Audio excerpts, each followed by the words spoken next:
காணொலியை கண்டு கொண்டிருக்கிற அனைவருக்கும் மீண்டும் என்னுடைய வணக்கம். போன வாரம் சாம்பார் வைத்தேன், ரசம் வைத்தேன், உருளைக்கிழங்கு பொரியல் செய்தேன். ஆனால் சில பேர் அதை நம்ப மறுத்தார்கள். ஆனால் சில பேர் நம்பிவிடாலும் கூட ஏன் அந்த விஷுவலை காமிக்கவில்லை என்று கேட்டார்கள். எனவே இந்த வாரம் நான் செய்ய போகிற சமையலை ஒரு காணொலியாக நேரடியாக எடுத்து விடுவது என்கிற முடிவுக்கு வந்தேன். முதலில் இப்பொழுது என்னுடைய துணைவியார் எல்லாவற்றையும் தயார் செய்து தந்திருக்கிறார்கள், அதாவது நறுக்கி தந்திருக்கிறார்கள். எல்லாம் அளவெல்லாம் எடுத்து கொடுத்தாங்க. கொஞ்சம் வேலை ரொம்ப எளிதாக போச்சு. இப்ப முதல்ல கடலை பருப்பு, துவரம் பருப்பு, அரிசி இந்த மூன்றையும் எடுத்துட்டு இருக்கேன். ஆண்களுக்கு சொல்லிக்கிறேன், கடலை பருப்புக்கும் துவரம் பருப்புக்கும் எப்படி வித்தியாசம் கண்டுபிடிக்கிறது. பொட்டுக்கடலை மாதிரி இருந்ததுன்னா அது துவரம் பருப்பு. கடலை பருப்பு நல்ல சிறிது சிறிதா ரொம்ப இதுவாக, இப்ப இது இன்னும் மெலிசா வருது. இப்ப ஆனா இது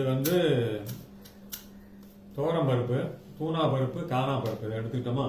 கொஞ்சோண்டு அரிசி. இது எதுக்குன்னா, நான் செய்ய போறது மோர்குழம்பு. முதல்ல சொன்னா சொல்ல நினைக்கிறேன். மோர்குழம்பு செய்ய போறேன். இதுல இந்த அரிசி சேர்ப்பதன் மூலமாக ஒரு லேசான ஒரு மாவுத்தன்மை அதுல சேரும். அதுக்காக இத முதல்ல அரைச்சு நல்ல விழுது போல எடுத்துக்கணும். அடுத்ததாக நீங்க பாக்குறீங்க, இஞ்சி விழுது, தேங்காய், மிளகு, மிளகாய், சீரகம் இதை தனியா அரைச்சு எடுத்துக்கணும் மிக்சியில. இதை தனியா மிக்சியில அரைச்சு எடுத்துக்கணும்.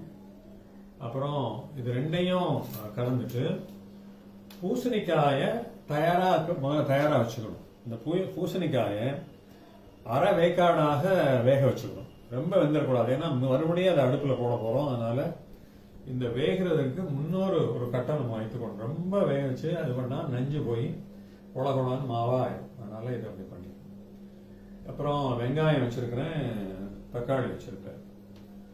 அப்புறம் இந்த பொருள்களை வைத்து குழம்பு சட்டி எடுத்து எண்ணெய், கடுகு, மிளகு, பெருங்காயம், கருவேப்பிலை எல்லாத்தையும் போட்டு வதக்கி அரைச்சதை கலந்து அதுக்கு பிறகு காயை கொட்டி இப்ப தயார் பண்ண போறேன். இந்த அளவுல இது ரொம்ப நீளமா பேசிட்டே போனா விஷுவல் தாங்காது, எம்பி நிறைய பிடிக்கும். அதனால இதெல்லாம் நான் தயார் பண்ணிட்டு திரும்ப வரேன். வணக்கம்.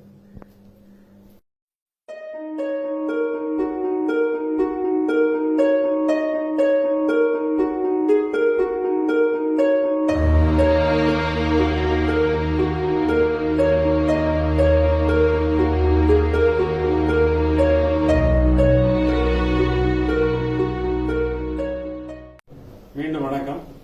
முதல்ல கடுகு எல்லாம் போட்டு எல்லாம் தாளிச்சு இப்ப ரெடி ஆக்கி, அப்புறம் காயெல்லாம் இப்ப கொட்டியாச்சு. இப்ப முதல்ல அரைச்ச அந்த விழுதெல்லாம் போட்டாச்சு. இப்ப ரெண்டாவதாக மிளகா இதெல்லாம் வச்ச அந்த விழுது, ரெண்டாவதா அந்த விழுது சேர்க்கறாங்க.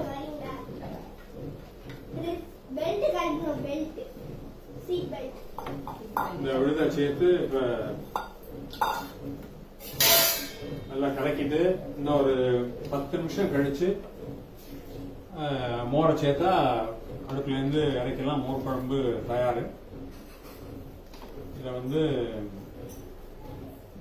எங்களுடைய செட்டிநாட்டு பாணியில அதை முயன்று இருக்கிறோம். ஒருத்தரும் ஒரு மாதிரி மோர் குழம்பு பண்ணுவாங்க. இங்க இந்த பாணி வேற. இப்ப இப்பவே நல்ல மனம் வர ஆரம்பிச்சிருச்சு. நானே பண்ணதுனால எப்படி இருக்குன்னு ஒரே ஆர்வமா இருக்காங்க. வெந்துகிட்டு இருக்கு. மோரை சேர்த்து இறக்க வேண்டியதுதான் வேலை.